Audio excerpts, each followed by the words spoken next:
Magpapatuloy po tayo sa gawain at kalooban ng Diyos sa atin po mga buhay today.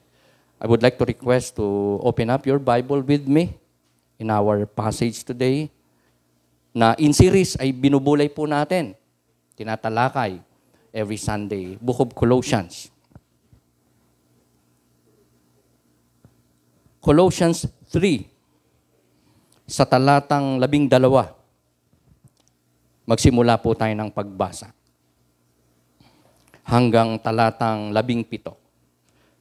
Kolosas, kabanatang 3, talatang 12 hanggang 17. Ang sabi ng talatang 12, kaya nga, dahil kayo'y hinirang ng Diyos, minamahal niya at pinili para sa Kanya, dapat kayong maging mahabagin, mabait, mapagpakumbaba, mahinahon, at mapagtiis. Magpasensya kayo sa isa't isa. Kung may hinanakit kayo kanino man, magpatawad kayo gaya ng pagpapatawad sa inyo ng Panginoon. At higit sa lahat, taglayin ninyo ang pagmamahalan na siyang nagbubuklod sa lahat sa ganap ng pagkakaisa. Paghariin ninyo sa inyong puso ang kapayapaang kaloob ni Kristo, sapagkat iyan ang dahilan kung bakit kayo tinawag sa iisang katawan. Magpasalamat kayong lagi. Ang salita ni Kristo'y hayaan ninyong lubusang manatili sa inyong puso. Turuan ninyo at paalalahanan ang isa't isa ng may buong karunungan. Buong puso kayong umawit ng mga salmo, mga himno, at mga awiting espiritual ng may pagpapasalamat sa Diyos. At anuman ang inyong gagawin o sasabihin, gawin ninyong lahat sa pangalan ng Panginoong Hesus, at sa pamamagitan niya ay magpasalamat kayo sa Diyos Ama. Ito ang mga pinagpala at mapagpalang salita ng atin pong Panginoon.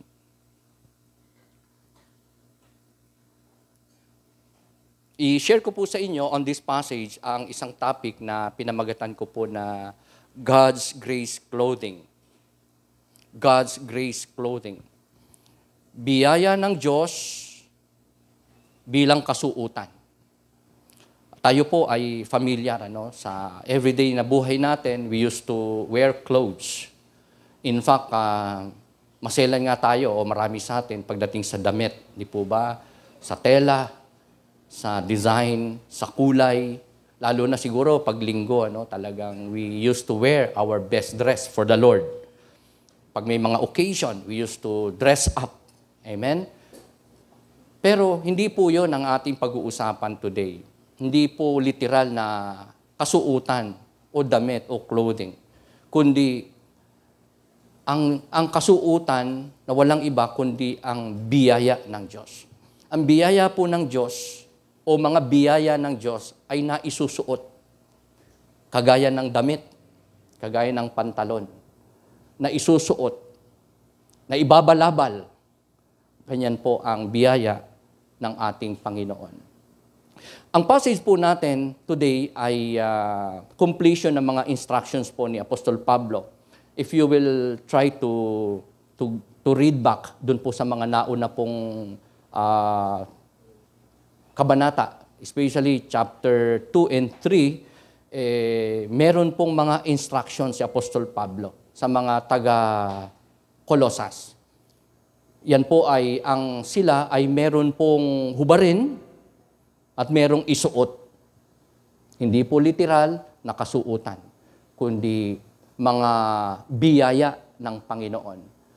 Hubarin na mga sinful ways, sinful habits, mga maling gawain, pananaw, damdamin, iba't iba na mga kasalanan, forma ng kasalanan na kailangan nilang hubarin, iwaksi, iwanan, isuko, i-overcome, talikuran.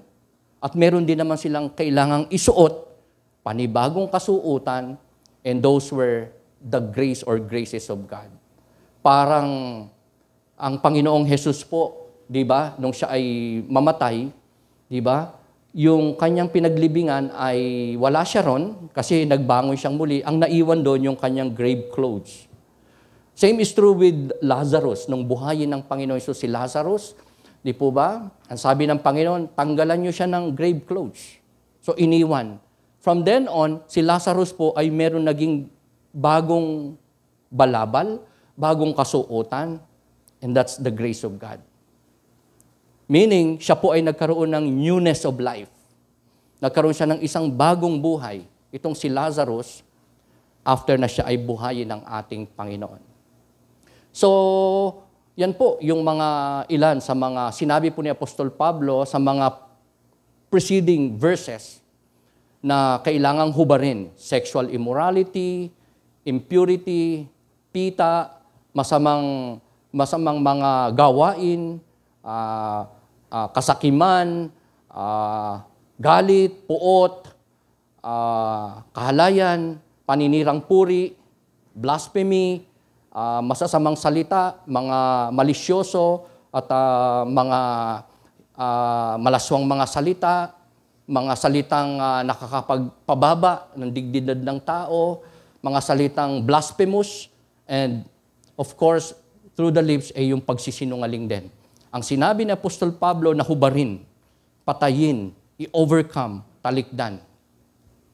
So, ang Panginoon po natin, mga kapatid, ay meron pong nilalayon para sa buhay ng mga taga-Colossus, even to you and me nowadays.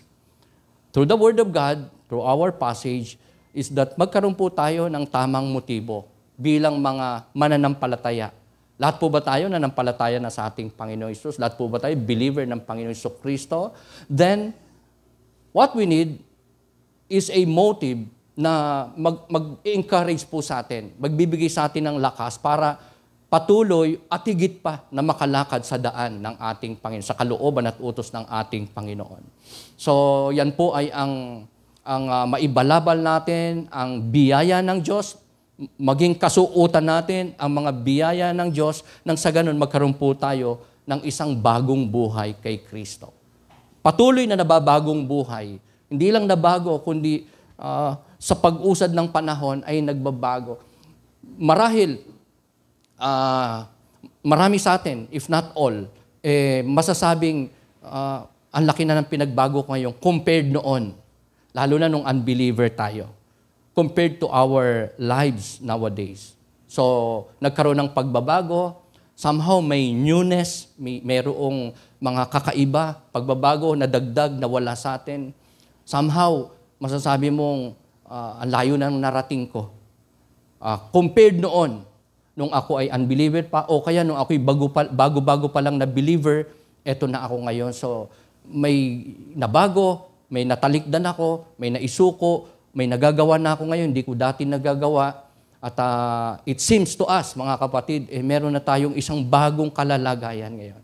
Bagong buhay, kasama ang ating Panginoon Kristo. So, i-share ko po sa inyo ang ilan sa mga paalala ni Apostol Pablo in our passage concerning the grace na ibinigay ng Diyos sa kanila, sa mga taga-Colossus, to the believers in the New Testament time, even to you and me at this point in time. So, what are the reminders of Paul concerning the grace that God has done for you and me, for the believers? Number one, makikita natin sa verse 12, letter A, is that God chose us. Tayo po, ang mga mananampalataya, ang mga taga-Colossus, ay pinili ng Diyos. Pakisabi nga po natin, pinili. Ayan po ang nakasulat sa English. Therefore, as God's chosen people, in-highlight ko po yung word na chosen. So, ang mga mananampalataya, in the time of Paul, ang mga taga-Colossus, believers ni Jesus Christ, including you and me, ay pinili ng ating Panginoon. As I've said a while ago, kung believer ka ni Jesus Christ, ikaw ay pinili. Kung ikaw ay may Kristo na sa puso at buhay mo, ikaw ay pinili. Just like Moses, the Israelites, sila ay mga pinili ng ating Panginoon. Of all the country in the whole world, in the Old Testament time, Israel ang pinili. Of all, many people around Israel, si Moses napili, si Abraham napili. Pumipili ang Diyos from time to time ng kanyang magiging bayan, lingkod especially. So, tayo ay pinili din ng ating Panginoon. At ang pagpili ng Diyos ay hindi po dahil ang Israel ay malaki, mayamang bansa, malakas, maabilidad, even so Moses. So, pinili din tayo ng Diyos not because we are lovable, we are loving, or we are attractive or talented. Hindi po tayo pinili ng Diyos dahil may nakita siya sa atin. Ang pagpili ng Diyos ay purely grace ng Panginoon. Ang pagpili ng Diyos ay walang kondisyon. Wala pong kapalit, walang batayan, kundi ang kanyang dalisay na pag-ibig at ang kanyang kahabagan ang basihan ng kanya pong pagpili. Bakit? Because sa Ephesians 1:4, mga kapatid, I would like to remind you na pinili ng Diyos ang mga mananampalataya, including you and me, before the foundation of the world. Yung pong sabi diyan, God chose us in Him before the creation of time, before the creation of the world. So wala pang mundong ito, wala pang lahat ng bagay around us. Wala pang tao, wala pa ang karagatan, ang hayop, ang bundok, ang kalawakan, ang liwanag, ang dilim, wala pang lahat. Pinili ka na ng Panginoon. Meaning, ang Diyos ay nagplano. Bago pala lang sa libutan, ang Diyos ay gumawa ng plano at kasama ka. Bahagi tayo sa plano na yon. Eternal plan ng Diyos na yon. Na isang araw, siya ililikha ng sandaigdigan, lilikha ng mga may buhay, lilikha ng tao, and eventually, meron siyang mga pinili na magiging anak niya, mananampalataya, at lingkod ng Panginoon. Kaya nga, ang basis ng Diyos in choosing you and me ay hindi dahil tayo po ay relihiyoso, mabait, mabuti, mapagkawang gawa, masunurin sa batas.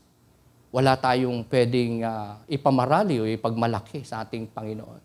Because, ang sabi dito, pinili tayo ng Diyos even before the world began. So, anong meron tayo during that time na hindi pa nga tayo pinapanganak? Are you with me? Kaya nga, ang pagpili ng Diyos is not based on anything, o merit, o ating accomplishment, o anumang meron tayo na kalakasan, katagumpayan in life. But purely, grace, love, and mercy of God. Pag sinabing grace, ang ibig sabihin, ang grace po ay unmerited favor. Hindi, pabor na hindi karapat-dapat sa tao, sa lahat ng tao. Dahil ang tao ay by nature sinful, enemies of God, rebellious, separated from God because of sin. So, ang pagpili ng Diyos ay pabor, unmerited, para kanino? Para sa mga undeserving sinner. Sabi mo sa katabi mo, undeserving ka. Pero pinili ka ng Panginoon. That's the good news. Ang Diyos po hindi tumitingin sa ating, hindi lang kabutihan, kundi kasamaan, kasalanang mga nagagawa. Because our God choose by His love and by His mercy.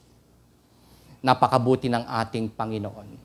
Ang sabi po dito, Romans 5:8, but God demonstrate His own love for us in this, that while we were still sinners, Christ died for us.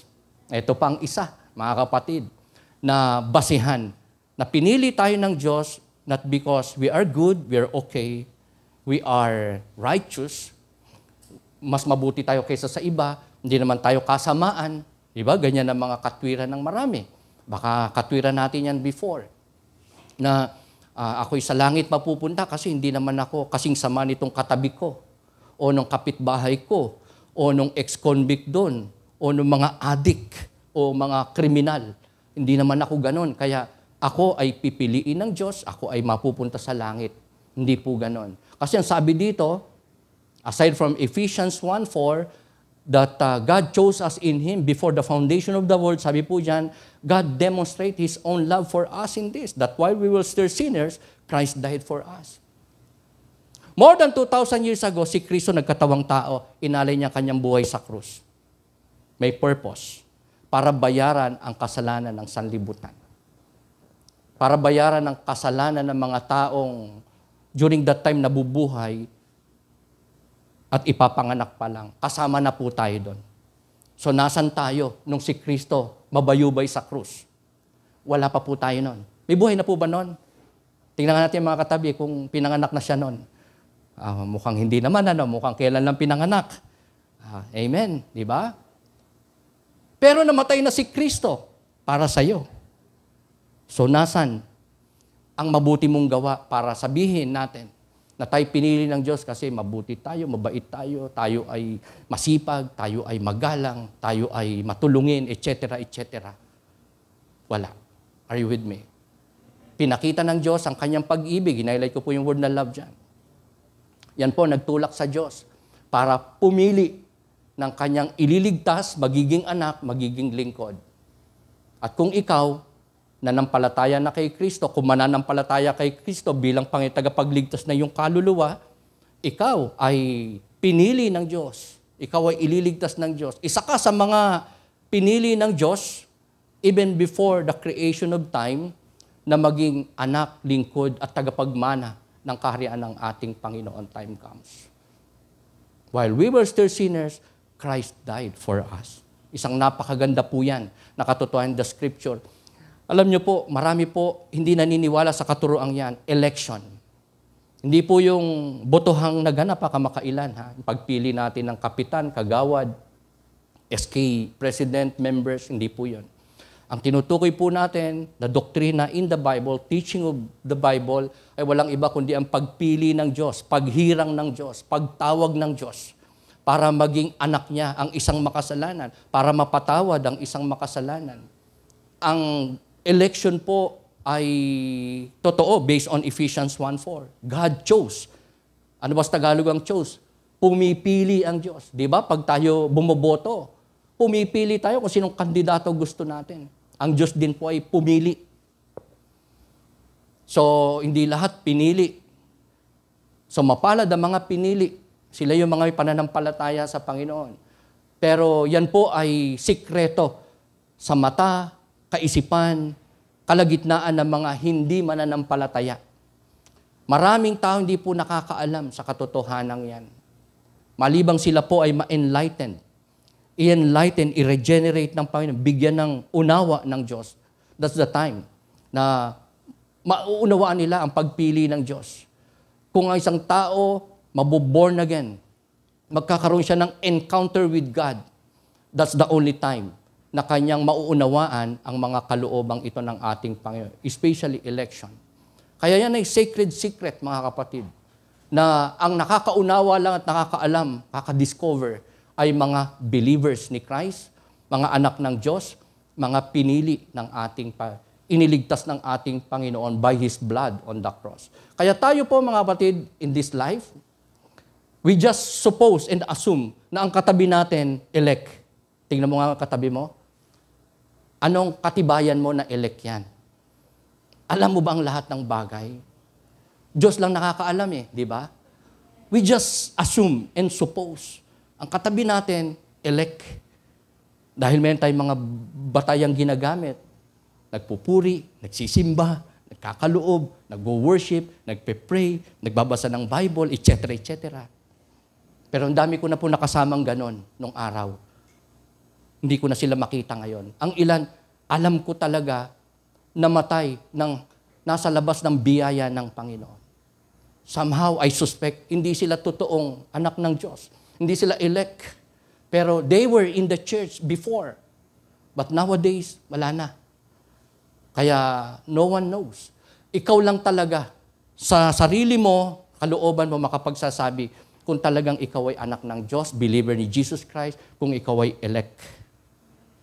And of course, God Himself lang ang tayo nakakaalam. Kaya nga sa atin pong buhay, hindi lang sa ating kalagitnaan, we assume and suppose everyone is saved, elect, sa simbahang ito. Kung meron mang hindi, siguro, isa, konti lang. Most of us, I suppose, sana lahat ay elect at ligtas, believer na pa. Pero among our families, loved ones, friends, neighbors, all around, all people sa ating paligid, mga kapatid, hindi talaga natin madedetect, hindi natin alam kung sino ang elect. Hindi natin alam kung sino yung pupuntahan natin, kakausapin, i-invite, aakayin. Kung alam lang natin, di ba, mamimili talaga tayo. Electo. Dadaling, ito yung pag-iinbisan ko ng oras, panahon, ito yung sesyaran ko, ito yung mimissioning ko, etc. Pero hindi natin alam eh. So our task is just to share and proclaim the gospel, the good news about the Lord Jesus Christ. Yan po ang task ng simbahan, ng mga believers, ng church kagaya po natin, mga kapatid. Among our relatives and friends, neighbors, classmates, co-workers, eskwela, hindi natin alam eh. Pero may task tayo. Our prime responsibility is to share the gospel, the good news.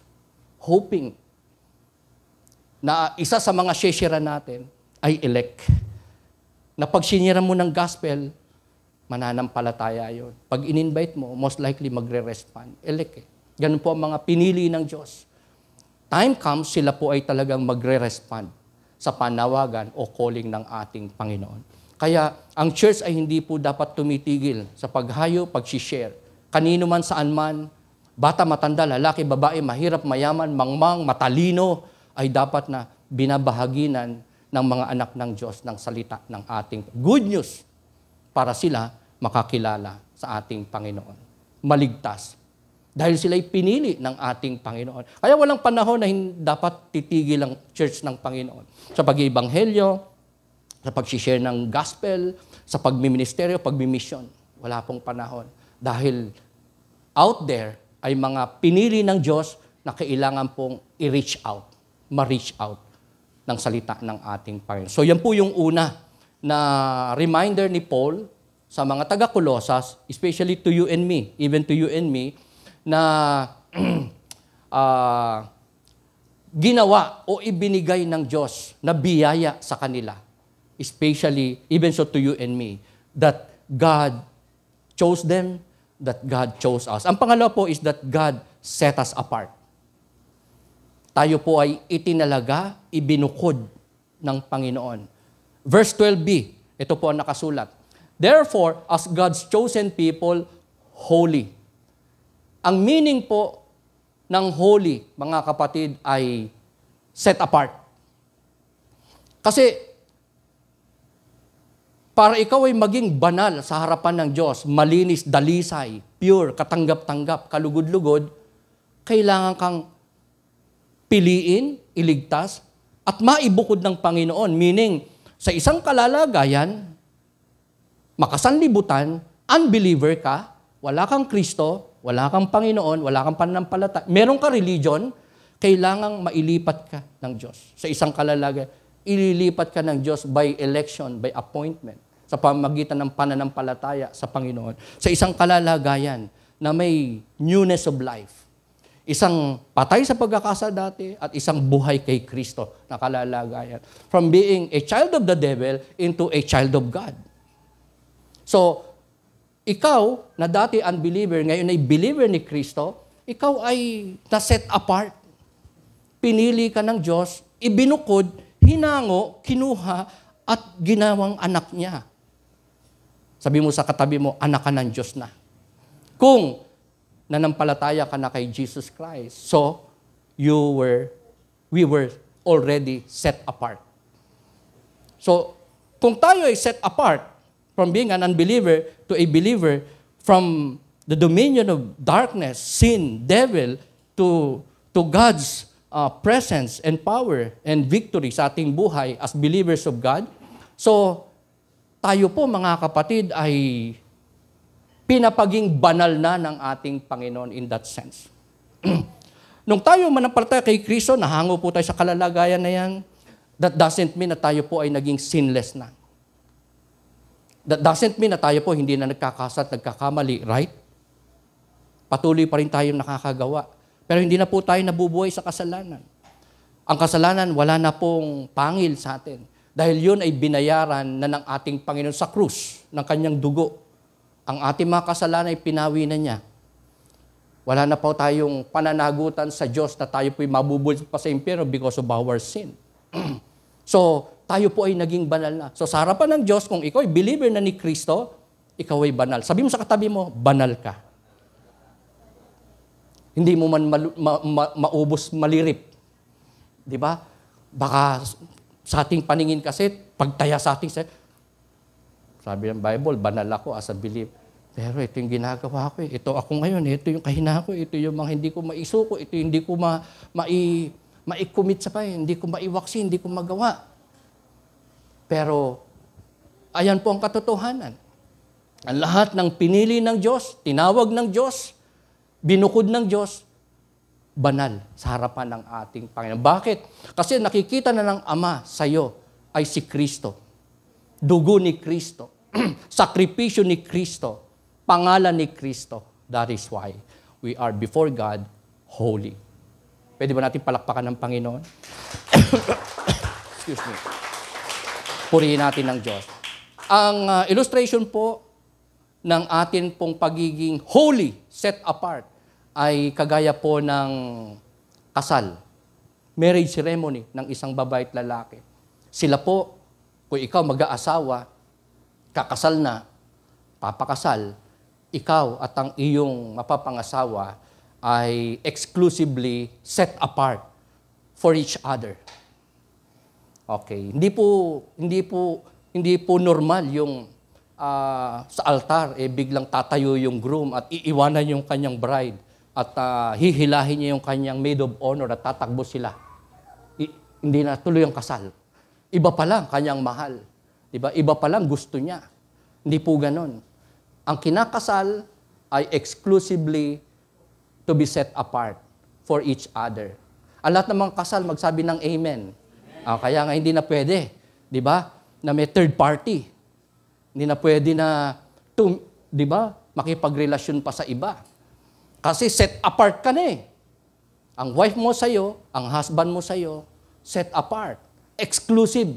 So sa ganito po, mailalarawan ang pagtatalaga ng Diyos, pagpili ng Diyos, ang kanya pong setting apart ng mga mananampalataya for them to be holy in His sight.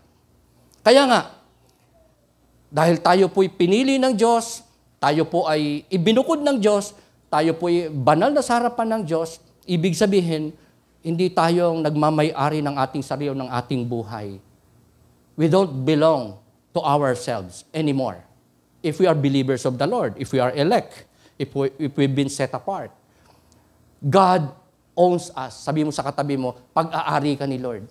Kaya nga sabi ng Bible, di ba, ang katawan mo ng believers ay temple of God. Tirahan, vessel ng Panginoon. Ang mga katawan natin, ang buhay natin, ang ating mga sarili. So, hindi na tayo gaya nung dati na tayo ang nasusunod sa ating buhay, tayo ang parang Diyos ng ating buhay, tayo ang driver ng ating buhay.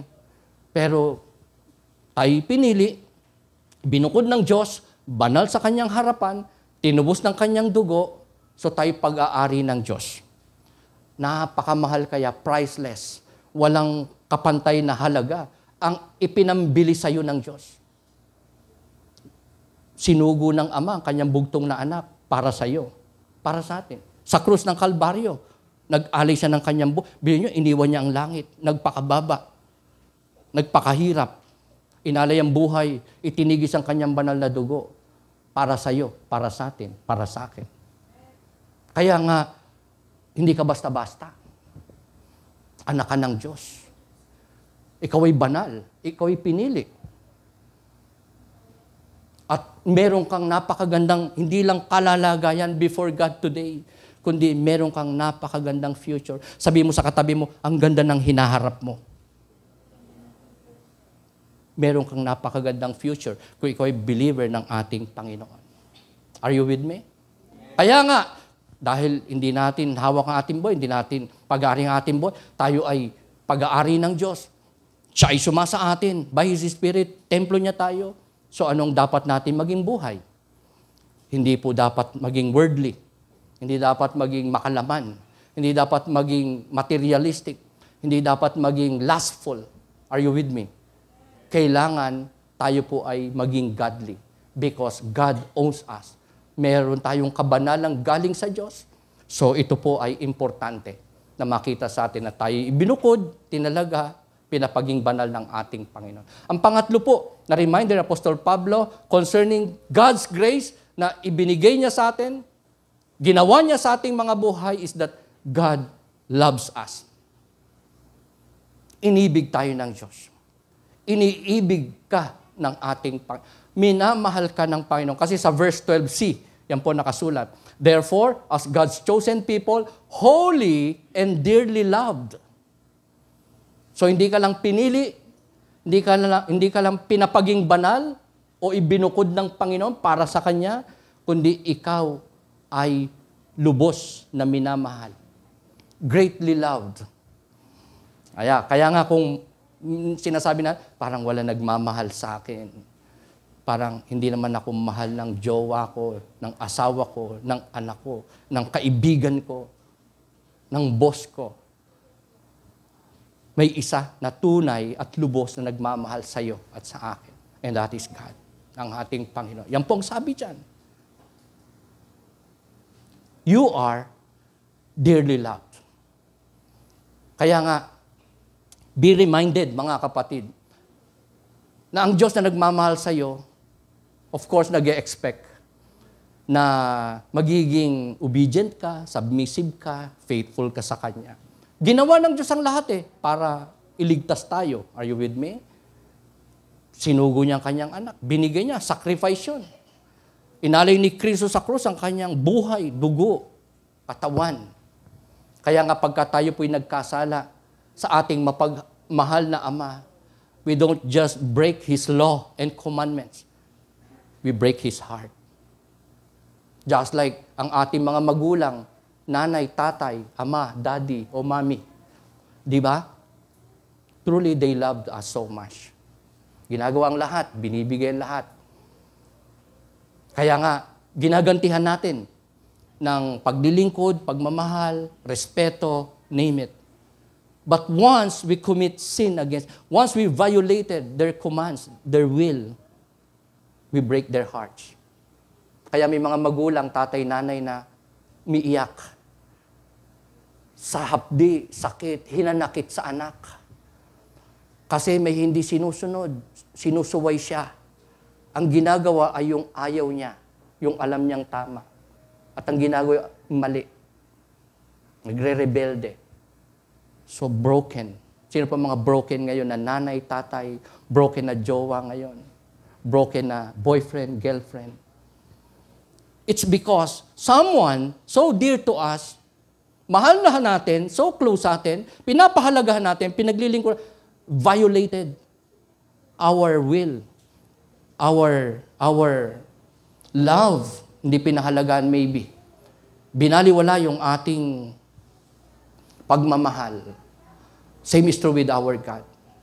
God loves you so much. Kaya ingat tayo na huwag mag-violate ng kanyang because we break the heart of God. We grieve God. Diba? Yan ang ayaw natin. Mag-grieve tayo.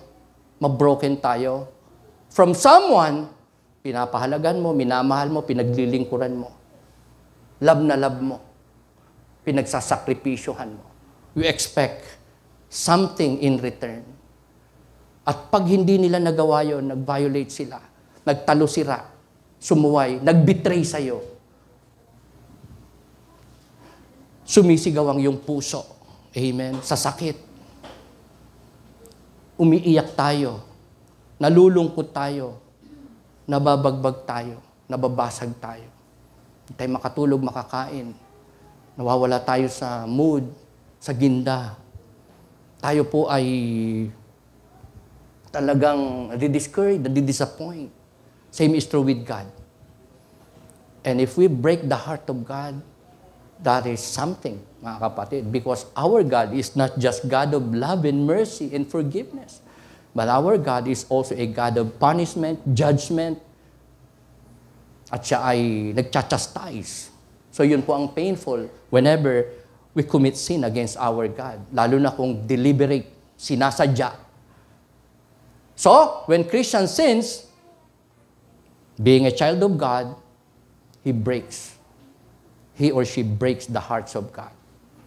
Puso ng Diyos na kaya nga mga kapatid, kung binigyan ka na ng Diyos ng isang taong mahal na mahal ka unconditionally, hindi partial kumpletong pagmamahal, pagmamahal na kahit na Ang bigat ng kasang ginawa mo, nalilimot niya, napapatawad ka, hindi ka sinusumbatan. Pahalaga mong tao na yan. Huwag mong saktan ng puso. Ibigin mo, gantihan mo. Huwag mong paiyakin.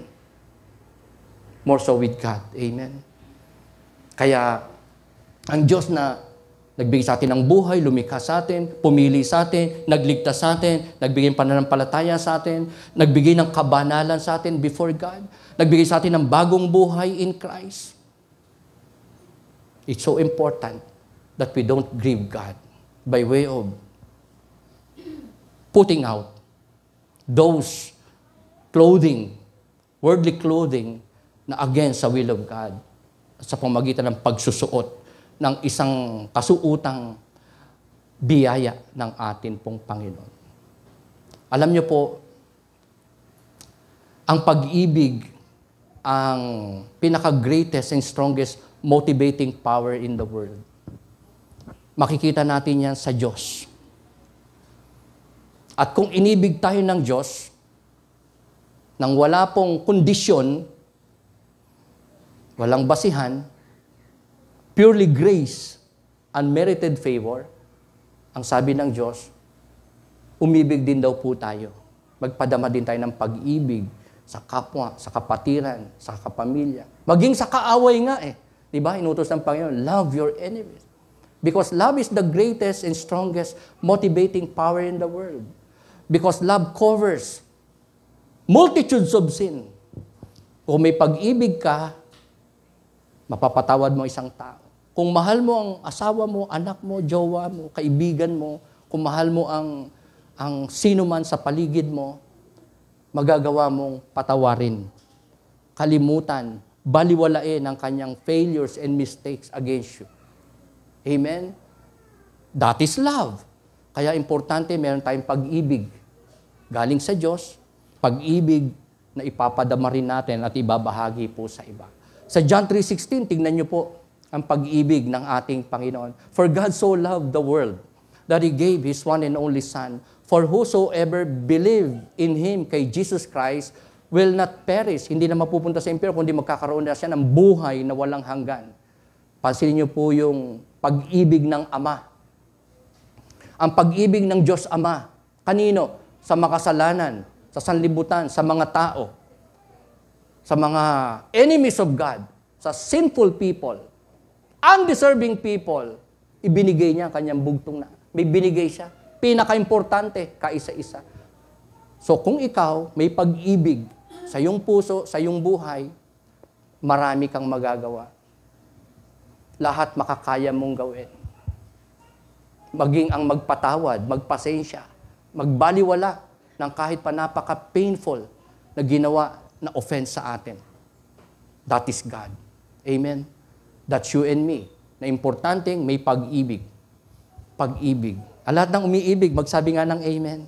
Amen. Ayun. Ang lakas ng amen ng mga singles. Ha? Pag-ibig ay napaka-importante. Okay. Hindi ko na tanongin kung sino ang in love. Amen. Ang mahalaga, tayo umiibig. Amen. Dahil napaka-importante ng pag-ibig ni Kristo sa atin, natin sa Kanya, at natin din sa mga tao around us. Ang pag-ibig, mga kapatid, na meron tayo dapat lumalago. Parang halaman, di ba? Ninonores, kinukulture, pinapayabong. Di ba? Pag-ibig. Pag-ibig na dapat kumpleto, hindi partial. Kaya, dapat thankful tayo sa mga tao talaga nagmamahal sa atin. Alam nating mahal na mahal tayo. Unconditionally kasi. Di ba? Nabaliwala nila yung ating pagkukulang sa kanila. Di ba? Ang ganda nung pag nagkasala ka sa asawa mo, pinapatawad ka. Hindi yung pag nagkasala ka, diyan ka muna sa labas, diyan ka muna sa sopa, wag mo muna akong tatabihan, wag ka muna papakita sa akin. Ha? Di po ba? Ang ganda nung pinapatawad ka ng asawa mo, ng jowa mo, pag nagkamali ka, ng kapwa mo, ng kapatiran, kapag tayo po ay if we have those kind of people around us, Mag-reciprocate po tayo ng pagmamahal at pagpapahalaga. We don't need to break their hearts. Pahalagahan natin, gantihan natin, suklian natin. Ang ganda-ganda na pag may mga ganun tao sa ating paligid, mag-make up tayo. Mag-conform tayo sa kanyang gusto. Ayaw na ginagawa natin. Amen? That is an expression of our love, not just for our loved ones, to our close friends, to our brothers, kundi kahit kanino. Tayo po ay umibig, meaning magpahalaga, magrespeto, magmalasakit, gumawa ng mabuti. At yan po ang magdadala sa atin para patuloy pong mag-desire na makasunod sa kalooban ng atin pong Panginoon. Kung lalago ang atin pong pag-ibig sa Diyos, automatic na lalago din po ang ating mga desire na masunod, hindi lang malaman kundi masunod magawa ang kalooban ng Diyos sa atin pong mga buhay. So we need to start loving God. Loving God all the more. Mahalin ng higit pa ang Diyos sa ating buhay. Kung gusto po natin na makasunod tayo all the more, ng higit din, ng lumalagong desire at kakayanang sumunod sa Diyos, we should start loving God. All the more, loving God. Mahalin pa siya ng higit. Mahalin pa ng higit. Dagdagan. Sabi mo, dagdagan ang offering, dagdagan ang sacrifices, dagdagan natin ang ating malasakit, dagdagan natin ang pagsunod, respeto sa Diyos. Even so sa ating kapwa, hindi lang sa ating po mga mahal sa buhay. So napaka-importante po ng pag-ibig. Ang pag-ibig ay pakikinig kapag kami nagsasalita dito sa unahan. Amen? Ang pag-ibig ay nakikinig kapag ka nagsasalita ang kapwa mo sa iyo, ang asawa mo, ang jowa mo, ang teacher mo, ang leader mo, ang kaibigan mo. Ganyan po ang pag-ibig. Nagpapahalaga, nagpapahiram ng tenga, nakikinig. Amen? Willing, hindi lang makinig, kundi umunawa. Na pagka nagkulang sa iyo, ang kapwa mo, ang kapatid mo, asawa mo, pamilya mo, kapatiran, ang leader, ang mga sino mang tao around us, kaya nating baliwalain.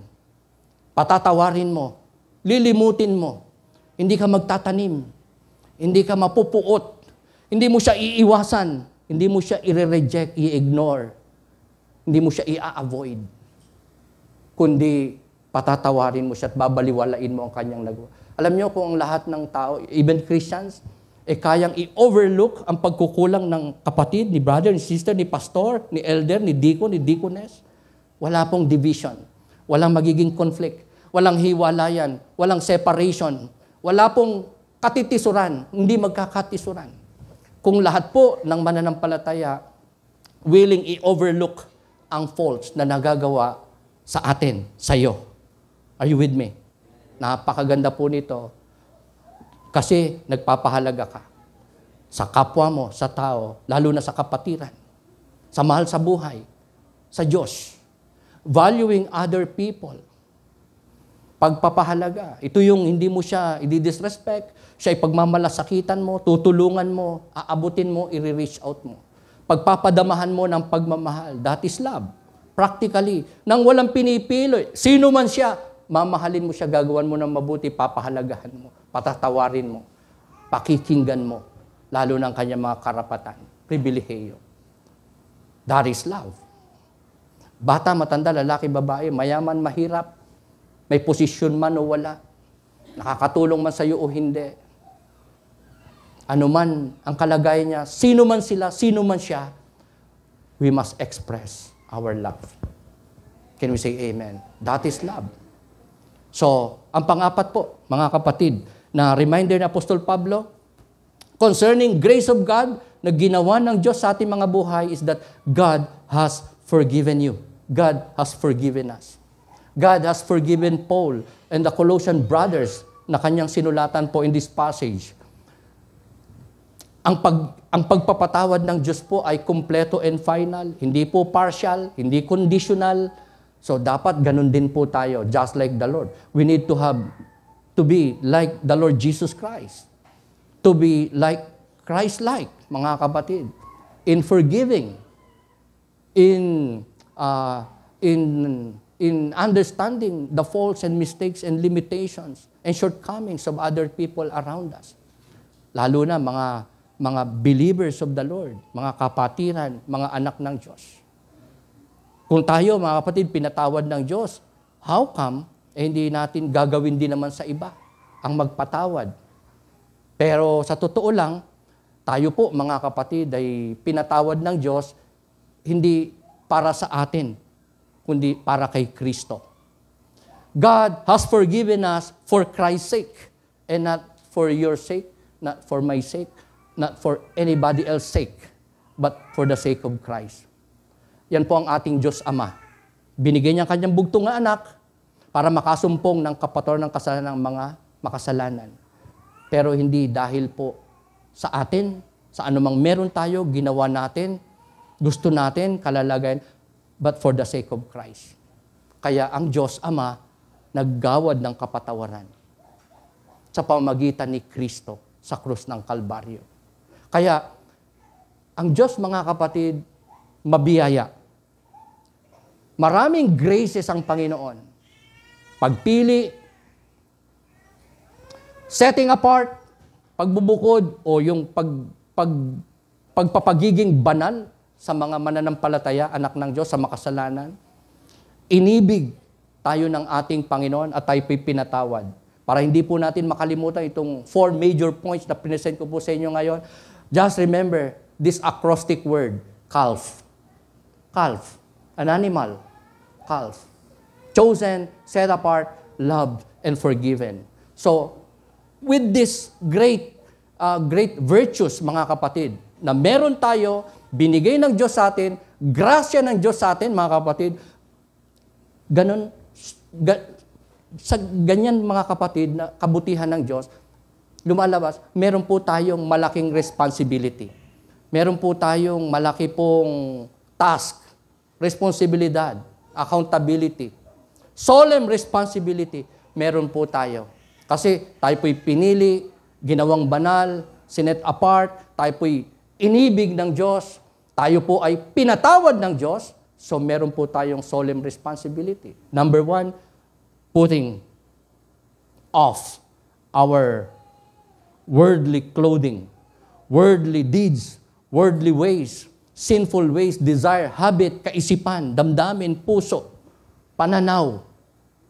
Put off, hubarin, iwan, talikuran, talikdan, iwaksi, i-overcome na natin ang ating mga earthly desires, worldly desire, sinful ways, sinful habits. At meron tayong dapat na isuot, kapalit ng ating huhubarin. And those were the graces of God. Graces of God. Binanggit po sa verse 12, mga kapatid, sa huling bahagi po ng verse 12. If you have still your Bible, you can look at it. Ito po ang mga graces of God na nakasulat po doon. Hindi lang mga dapat hubarin, kundi dapat isuot. Ano po? Ayan po, nasa verse 12. Compassion, kahabagan, kabaitan, kapakumbabaan, kabanayaran, pasensya, pagiging matyaga, pagpapatawad, and the last but not the least, pag-ibig. Pansinin niyo po, mga kapatid, sa huling bahagi ng verse 12, of all those virtues, 8, yung pong huli, which is love, ang pinaka nagbabind sa lahat po ng other virtues na to. Sa 8 virtues na yan, love, pag-ibig, yung big kiss, yung nag-unite, yung pangunahin po sa 8 na virtues na to, na kailangan pong isuot, ibalabal ng mga pinili, tinawag, pinapaging banal, pinatawad ng ating Panginoon. Love, pag-ibig. God is love. Amen? God is love. Alam niyo po sa fruit of the Spirit, 9, ano po yung una? It is love. The fruit of the Spirit is love, joy, peace, patience, kindness, goodness, gentleness, and self-control. Ang pangunahin po ay love. So tama po yung ating passage, verse 12. Love ang nagbabind, pangunahin, parang girdle. Lahat na may girdle, magsabi ng amen. Sa 8 virtues na to ng Panginoon, kailangan po natin isuot ang pangunahin, nagbabayin at girdle para mag-unite ang lahat ng ito ay walang iba kundi ang pag-ibig. God is love. We need to love. We need to have love. We need to exercise love, to express love. We need to be loving, even to the unlovable. So I emphasize and propose only one thing, mga kapatid. Pero medyo complex, malawak, isa lang. Be dressed by God's grace. Let's reach out for others. That is what love is all about. Isa-isahin ko po. Magkaroon tayo ng isang balabal, kasuutan, damit, isusuot, walang iba kundi grace, biyaya, o mga biyaya ng ating Panginoon. Nang sa ganon, tayo po ay hindi lamang po maging acceptable before God, worthy before God, kagamit-gamit, worthy na maging recipients ng kanyang mga pagpapala, kundi tayo po ay maging able na makapag-reach out, maging errand, maging ambassador, maging representative ng Panginoon sa buhay ng iba, sa ikaliligtas ng kaluluwa. Marami tayong pwedeng gawin, itulong, ibigay, mga kapatid. Pero of all that we could give other people ay ang pag-ibig ng Diyos. Ang mabuting mensahe ng Diyos para sa kanila. Ang good news of the gospel, and that is the Lord Jesus Christ. Na may Diyos nagkatawang tao, inalay ang kanyang buhay, katawan, dugo sa krus, itinigis doon para bayaran at linisin ang makasalanan, ang mga tao sa kanilang pagkakasala sa Diyos. At yung Kristo na nagkatawang tao, Diyos na matay sa krus, para sa iyo at sa akin, inilibing na buhay na mag-uli. At nangako siya, muli siyang babalik. That is the Lord Jesus Christ. Nangakong babalik. At sinong kanyang babalikan? Sabi mo sa katabi mo, ikaw at ako. Tayo po, ang simbahan, ang iglesia ng Panginoon, ang mga mananampalataya ni Kristo, ang kanyang babalikan, ang iglesia ng Panginoon. Hindi po siya babalik para sa makasalanan, para sa mga unbelieving, para sa masasama. Muling babalik ang Panginoon para sa kanyang iglesia, sa mananampalataya, sa mga believers ng ating pong Panginoong Jesucristo. So, we should reach out for others by sharing them the good news of the kingdom of God, Jesus Christ. The way, the truth, and the life. Yun ang pag-ibig, mga kapatid. Again, I would like to end up in John 3:16. I would like to quote again. Sabi po dyan, "For God so loved the world that He gave His one and only Son, for whosoever believe in Him shall not perish, but have everlasting life." So ang Ama po ay meron pong naging dakilang pag-ibig sa hindi kaibig-ibig. Ikaw at ako yun. Bahagi po tayo ng ginawang sakripisyo ng Ama para po tayo mapatawad, malinis, maging banal, maging anak ng ating sinugo niya ang kanyang bugto. At si Kristo naman, nagpakababa, sumunod sa kalooban ng Ama. Willingly nag-sacrifice para tubusin ang kanyang mga anak, ang mga pinili ng Diyos.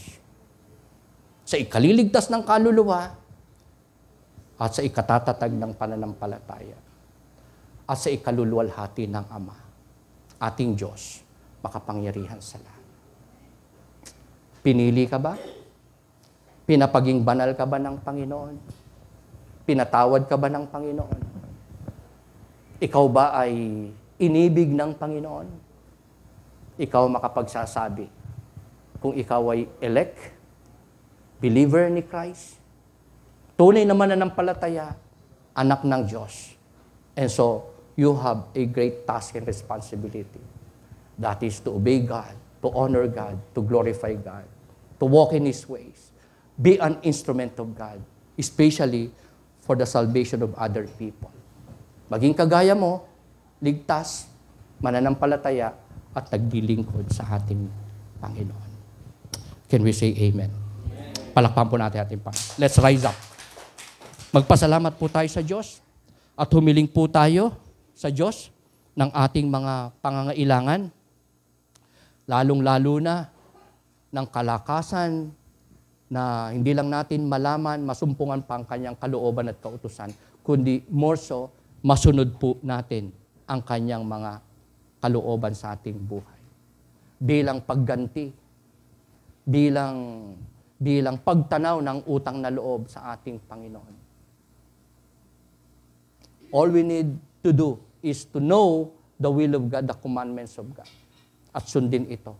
I-apply ito sa ating mga buhay upang maluwalhati natin ang ating Panginoon. As we sing this song, Sukdulang Biyaya. Pinaisip po ng Panginoon sa akin to, pero nung i-coordinate ko po kay Deacon MJ to sing this song for the response song, naalala ko, tignan yung line-up. Naka-line up po pala. So, kinanta na po natin to kanina.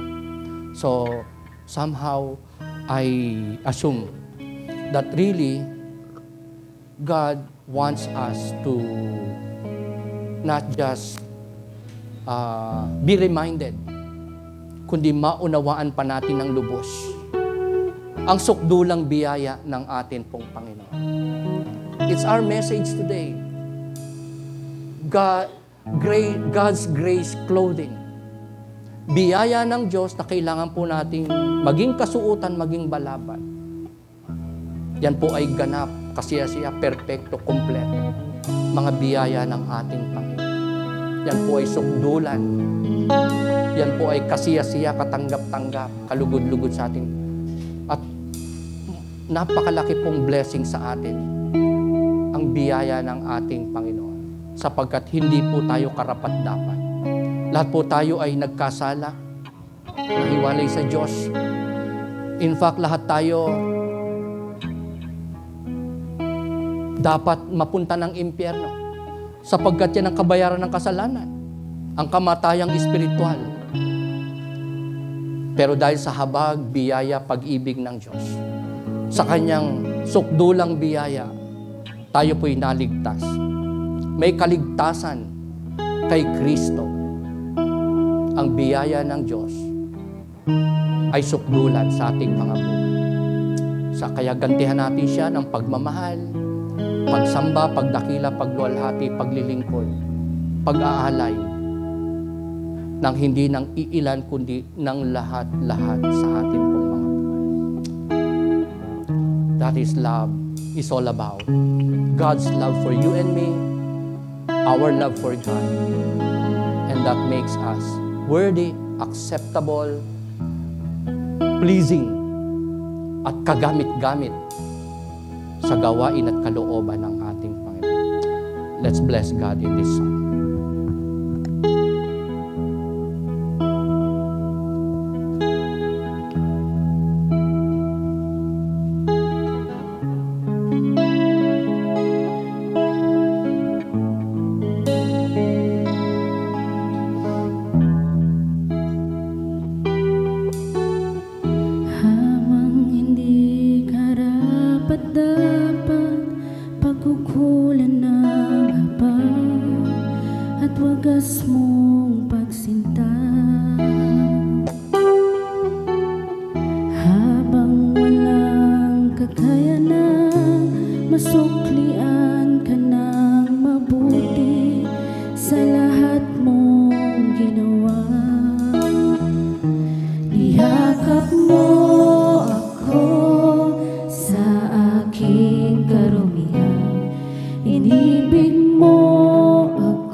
Ng katarungan at katwiran.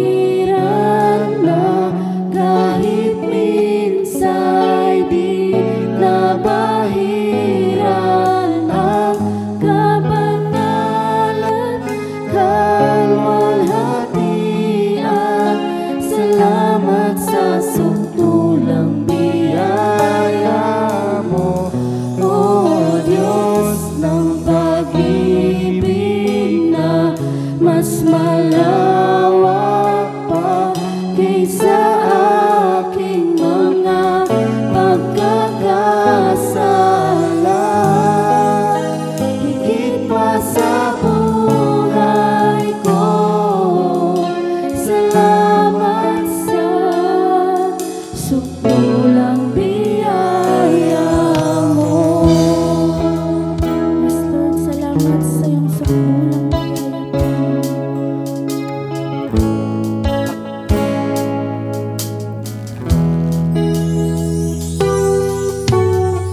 Habang hindi karapat-dapat, pagkukulan ng habag at wagas mong pagsinta.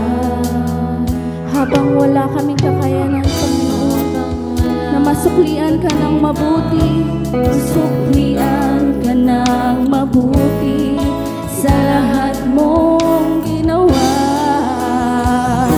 Niyakap mo ako sa aking karuban, inibig mo ako nang di kayang tumbasan. O Diyos ng katarungan at katwiran, na kahit minsan di nabahiran ang kabanalan, kalwalhatian. Salamat sa sukdulang biyaya mo, O Diyos ng pag-ibig na mas malawak pa kaysa aking mga pagkakasala. Higit pa sa buhay ko, salamat sa sukdulang biyaya mo. Yakap mo kami, Panginoon. Inibig mo, O Diyos. Yakap mo ako sa aking karunan, inibig mo ako nang di kayang tumbasan. Niyakap mo ako sa aking karunan, inibig mo, Panginoon,